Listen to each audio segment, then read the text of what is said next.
तो what is up Nagpur, आपकी host और दोस्त कल्याणी इज बैक। और आज हम आ गए हैं एक तड़कते भड़कते पुराने और एक नए ट्विस्ट के टॉपिक के साथ, दैट इज महाराष्ट्र का पॉलिटिक्स। और महाराष्ट्र के पॉलिटिक्स के बारे में देखो, मैं अब क्या ही बोलूँ, आपने देख लिया है, सुन रहा है, देख रहे हैं। तो आज हम जानेंगे कि नागपुर की जनता, नागपुर का यूथ इस पॉलिटिक्स के बारे में क्या सोचता है, कि ये जो हमें धक्के मिल रहे हैं एज एन मतदार, हमें जो धक्के मिल रहे हैं महाराष्ट्र के पॉलिटिशियंस की तरफ से, उनके ऊपर उनके क्या व्यू है। तो चलो देखते हैं, मिलते हैं कुछ नए लोगों से। मी अजित अनंतराव पवार गांभीर्यपूर्वक दृढकथन करतो की कायद्याद्वारे स्थापित झाले आहे अशा भारतीय संविधानाबद्दल जो महाराष्ट्र की जनता है तो ये खुशी का माहौल होना चाहिए। जैसे हमारे माननीय मुख्यमंत्री एकनाथ शिंदे जी हैं और उप मुख्यमंत्री देवेंद्र फडणवीस जी हैं।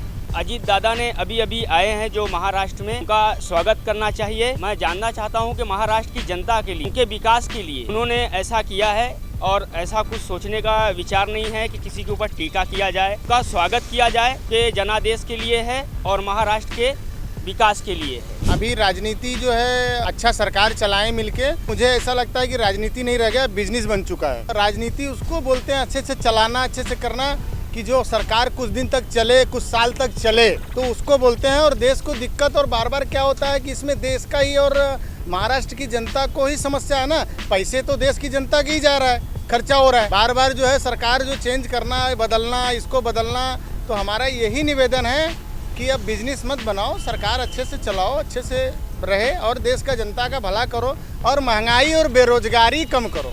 डेवलपमेंट पे इफेक्ट पड़ रहा है and I don't support it. Development neglect हो रही है इसलिए कि जो पॉलिटिशियंस है, महाराष्ट्र के पॉलिटिशियंस है, वो अपने में ही खुश है, उनका अलग ही ड्रामा चल रहा है। इसके ऊपर आपके क्या विचार है? ये टाइम वेस्ट ही हो रहा है ना, इतना सब, इस सब के चक्कर में टाइम वेस्ट ही हो रहा है और प्लस कुछ डेवलपमेंट के लिए कुछ किया भी नहीं जा रहा, तो आई डोंट थिंक ये वर्थ है। तो महाराष्ट्र पॉलिटिक्स के बारे में आपके कुछ विचार है? एक्चुअली है, जैसे अभी हो रहा है लड़कियों के साथ एनऑल, तो मुझे ऐसा लग रहा है अभी जो पॉलिटिक्स में चल रही है बहुत सारी गड़बड़, मतलब यहाँ से वहाँ, तो उन सब चीज़ों के अलावा अगर वो लड़कियों के इसमें जो अभी हो रहा है वो सब रोकने पे या उनके सिक्योर, मतलब जो जिससे वो हो पाए, इन सब चीज़ों पे ज़्यादा ध्यान दे तो वो आई थिंक बेटर रहेगा। लाइक उनके आपस के मामलों से ज़्यादा इन चीज़ों में ध्यान दे तो वो ग्रुप चल रहा है basically, group Uddhav versus group Thackeray, like वही जो चल रहा है। और अभी एक और ग्रुप आ गया है, अजीत पवार वर्सेस शरद पवार। तो ये जो स्कूल वाली जो ग्रुपनेस चल रही है, ग्रुपिज्म चलते ही रहता है और हमको कि आगे बढ़ना चाहिए इससे। जैसे अपन ग्रुपिज्म करते हैं तो एक पॉइंट को आगे बढ़ा भी सकते हैं, अगर सही चीज़ है उस पर पॉइंट दिए तो वो सही है, बट हम लोग गलत चीज़ के लिए साथ दे रहे हैं तो वो बहुत गलत है। मैम काफ़ी बुरा हाल चालू है, मतलब बोला जाए तो, because politics and politicians are for the people but they are utilising their powers for their own benefits.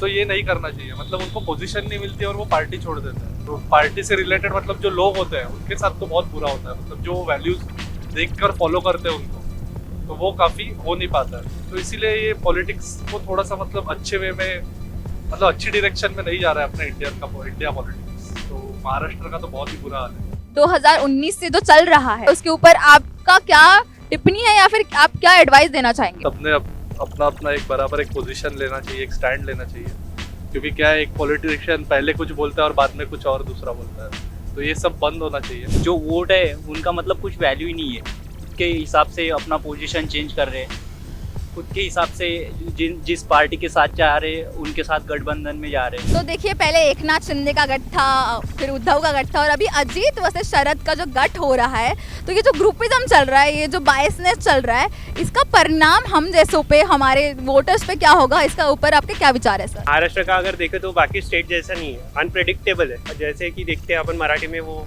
Code word नहीं है क्या, वावर है तर पावर है, वैसे ही अभी इसका भी हो गया है कि जिधर ज़्यादा पैसा उधर चलो। तो मुद्दे है कि बेरोजगारी, देन फार्मर्स का, उस पर मतलब फोकस ही नहीं है, सरकार का उस पर फोकस ही नहीं है। ऐसा लग रहा है कि जो हम लोग का जो महाराष्ट्र का पॉलिटिक्स है, ये पॉलिटिक्स कम और रियलिटी शो ज्यादा लग रहा है करके।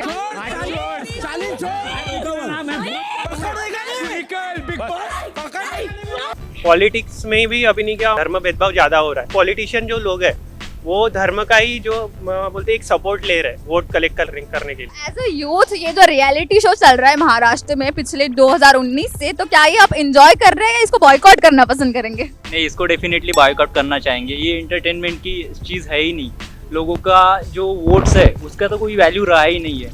मतलब हम किसी और को वोट कर रहे हैं, वो किसी और पार्टी के साथ गठबंधन करके खुद के पावर के लिए या खुद के ओन बेनिफिट के लिए दूसरे पार्टी में जा रहे हैं। तो लोगों का बेनिफिट वो तो कुछ फ़ायदा है ही नहीं, जो जिसको चुन के दे रहे तो वो तो पावर में है नहीं। तो इसके कारण एक अनस्टेबिलिटी भी है महाराष्ट्र के पॉलिटिक्स में, जिसकी वजह से कोई सीएम या डिप्टी सीएम चुन के आता है तो वो अपने काम पे फोकस नहीं कर पा रहा है। स्टार्टिंग में आके उसको कुछ टाइम लगेगा थोड़ा पॉलिटिक्स में या एक जो अपनी सरकार है उसको समझने में, तो वो स्टेबिलिटी कहीं भी नहीं है। कुछ 5-6 महीने हो गए या 8-10 महीने हो गए, उसमें कुछ ना कुछ आते ही रहता है उनका न्यूज़ में कि ये चेंज हो गया, उसके साथ चेंज हो गया। तो हमारे जो वोट्स है, वोट बैंक्स है, उनका जो कुछ वैल्यू नहीं है, तो उनका वैल्यू होना चाहिए। जिसको चुन के दिया है वो पार्टी में रहना चाहिए।